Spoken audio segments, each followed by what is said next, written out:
3 ventes, signe de bonne santé économique sur le territoire de la communauté d'agglomération de Sarreguemines. L'entreprise Continentale a finalisé l'achat d'une partie des anciens locaux de la société Pierron. Mardi, la Casque a vendu son premier bâtiment relais à la société Urban Eco qui l'occupe. Enfin, lundi a été signé l'acte de vente définitif de l'abattoir. Il tourne à environ 1000 abattages par semaine et emploie 60 à 70 personnes. L'objectif des exploitants est de développer l'activité. Il n'y aura plus de rentrée en septembre au lycée d'Ermingen. L'établissement privé Sainte-Thérèse va fermer ses portes. Une réunion d'information a été organisée hier pour les élèves et leurs parents. Le directeur a annoncé qu'il y a des places dans d'autres établissements, en Moselle et dans le Bas-Rhin, pour que chaque élève puisse poursuivre ses études. Une annonce satisfaisante pour certains, mais plus problématique pour d'autres familles, pour qui cela va poser notamment des problèmes de transport. Il s'agit d'une première et cela se passe à Sarralbe. Depuis hier, le magasin Super U dispose d'une machine unique en France proposée par Cycline. C'est un automate Tomra 2 en 1.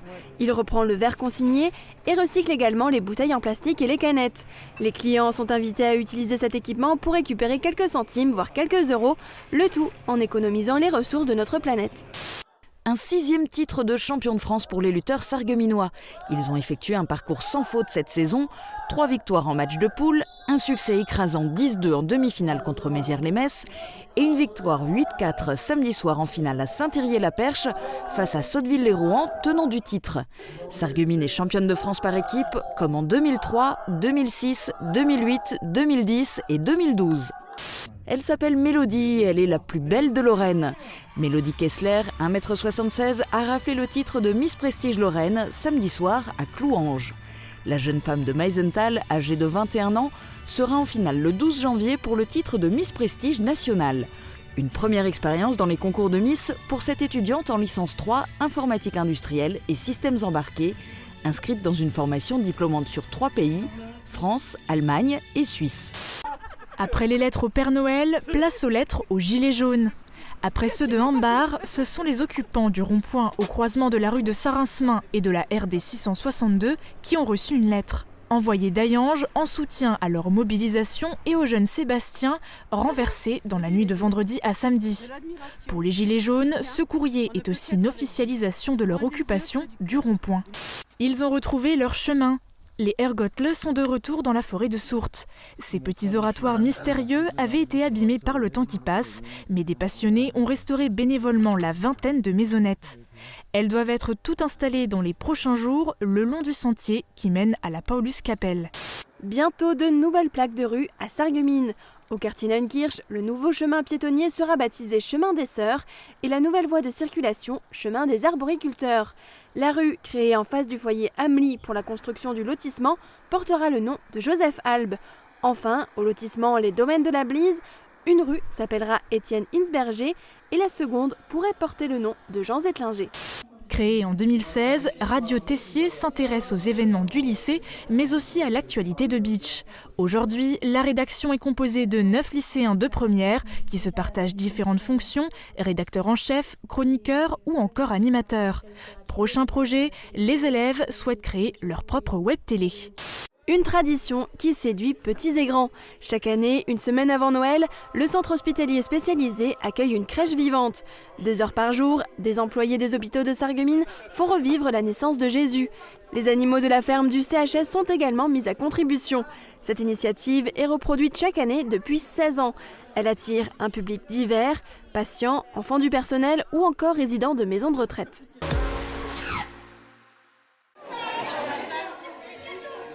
Des pistolets, des peluches, des poupées ou des jeux de société, une mare de jouets pour tout âge et pour tous les goûts ornait la salle polyvalente de Forbach. Une opération rendue possible par le don de Maxi Toys de Sarreguemines et surtout par l'investissement du Secours Populaire qui a financé l'autre partie des cadeaux grâce aux recettes qu'il a gagnées dans l'année. On estime que tous les enfants doivent avoir un cadeau pour Noël. C'est pas parce que les parents n'ont pas forcément les moyens que voilà, ça va être des enfants qui vont être délaissés. Et c'est quand on peut offrir des cadeaux neufs, c'est encore mieux. Et c'est sûr que ça fait d'autant plaisir quand on voit que les parents sont là, que ça le fait plaisir, que les enfants sourient. C'est un bonheur, quoi. L'idée, c'est de faire venir la féerie de Noël sur la place de l'Étoile, justement, donc de faire vivre un petit peu le centre-ville de Faux-Mamers-le-Bac. Du vin chaud, rien de tel pour se réchauffer le cœur et donner l'ambiance.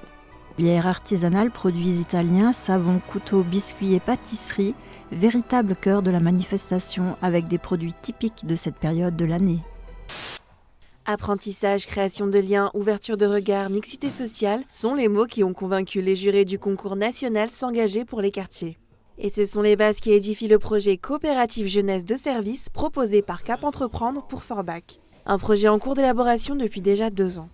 Suite à ce concours, il y a un réseau de partenaires qui va être créé, qu'on appelle le comité local, qui va se réunir à partir de janvier. Les démarches ont déjà démarré pour qu'on puisse organiser le démarrage de cette CJS-là, rechercher des financements, rechercher des partenaires, pour qu'au premier jour des vacances d'été, cette CJS puisse naître.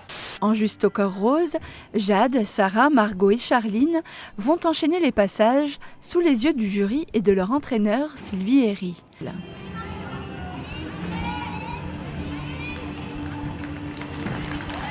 J'ai pris beaucoup de plaisir et je pense que ça a bien réussi. Je suis contente de ma poutre, les barres, le sol, juste le saut où j'ai un petit peu raté. Les jeunes gymnastes forbachoises terminent sur la 2e marche du podium. Une 2e place, synonyme de qualification pour le championnat interdépartemental à Vittel, qui se déroulera les 9 et 10 février 2019. Pour cette toute première journée d'ouverture sur le Technopôle Forbach Sud, les 170 mètres carrés de la friperie Trait d'Union sont remplis avec des vêtements, mais aussi avec des acheteurs. Vous avez déjà vu des choses intéressantes ? Écoutez, le problème c'est les tailles, c'est vrai. Il y a des choses très intéressantes, c'est clair. Ouais. C'est intéressant parce que c'est nettement moins cher. Déjà, après c'est porté, c'est clair, mais c'est pas cassé, c'est lavé. Et voilà. Le centre de Forbach espère en finir avec le déclin. Le cœur de ville fait partie du nouveau plan gouvernemental pour donner un second souffle aux villes moyennes. Et aujourd'hui, la ville de Forbach s'engage dans une nouvelle étape avec le coup d'envoi du programme Action Cœur de Ville. Il faut que nous pensions à la ville, pas seulement d'aujourd'hui, mais à la ville de 10 ans, de demain, de 2030. Il faut qu'on amorce ce changement. Aujourd'hui, il faut que nous pensions à la ville connectée. En France, 10 millions de tonnes d'aliments comestibles sont jetées chaque année selon l'ADEME. Une start-up a décidé de contrer ce phénomène en créant Too Good To Go, trop bon pour être gâché. C'est une application mobile qui permet aux commerçants d'éviter de jeter certains de leurs produits invendus. On l'a testé pour vous. Le principe est simple, il suffit de se connecter sur l'application, gratuite, de sélectionner le magasin qui nous intéresse et de réserver son panier en payant directement depuis son smartphone. J'ai décidé de commander un panier au centre commercial Cora de Sarreguemines qui propose ce service depuis début décembre. Les paniers sont préparés chaque matin, j'en commande un au prix de 3,99 €. Les produits sont choisis par rapport à la date de DLC, à J-1 ou J0. C'est simplement pour les sauver de la casse qu'on les utilise pour éviter qu'ils partent directement à la poubelle. Alors les produits qui sont composés à l'intérieur du panier, ce sont tous les produits alimentaires, des produits frais. Sur l'ensemble des produits frais, on a aussi bien des fruits et légumes, de la poissonnerie, de la charcuterie, du fromage, de la boucherie principalement. Ce sont tous les produits qu'on utilise et qui malheureusement ne sont pas vendus dans les temps et on les sauve. Arrivé au Cora, je m'adresse à l'accueil pour récupérer mon panier. Il suffit de montrer le bon de commande depuis son smartphone. Et ce soir-là, je reçois un chou-fleur, plusieurs viandes, des yaourts, du fromage, une salade et un gratin. Des denrées pour un prix total d'environ 12 €, payé 3 fois moins cher. Une économie pour le consommateur, mais aussi du gaspillage en moins pour le magasin. Donc les produits qui ne seraient pas proposés dans l'association iraient tout simplement parce qu'ils ne sont pas vendus directement dans la poubelle. Parce qu'ils sont arrivés en date de DLC dépassée et je ne peux plus m'en servir, je ne peux plus les vendre ni les travailler autrement. Donc c'est vraiment l'association de dernière minute qui nous permet de sauver ça et de pouvoir encore faire profiter toutes les personnes qui le veulent. Il n'y a pas que les grandes surfaces qui proposent ces paniers d'invendus, la boulangerie, les gourmandises d'Aron les proposent également. Tout ce qui est produit qu'on a tous les jours, donc pâtisserie, viennoiserie, en pain, et donc tout ça est sandwich également. En fin de journée, tout ce que nous pourrons donc pu vendre le lendemain, nous mettons directement dans les paniers donc pour les clients. La boulangerie propose en moyenne 2 à 3 paniers par jour. Cette nouveauté lui permet de toucher une nouvelle clientèle. Ça nous apporte une visibilité des personnes autres du secteur et de montrer ce qu'on peut proposer, justement une nouvelle carte de visite et proposer plus de choix.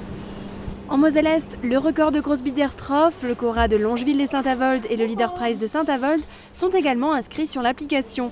Grâce à Too Good To Go, en 2016, 2 millions de repas ont été sauvés de la poubelle en France.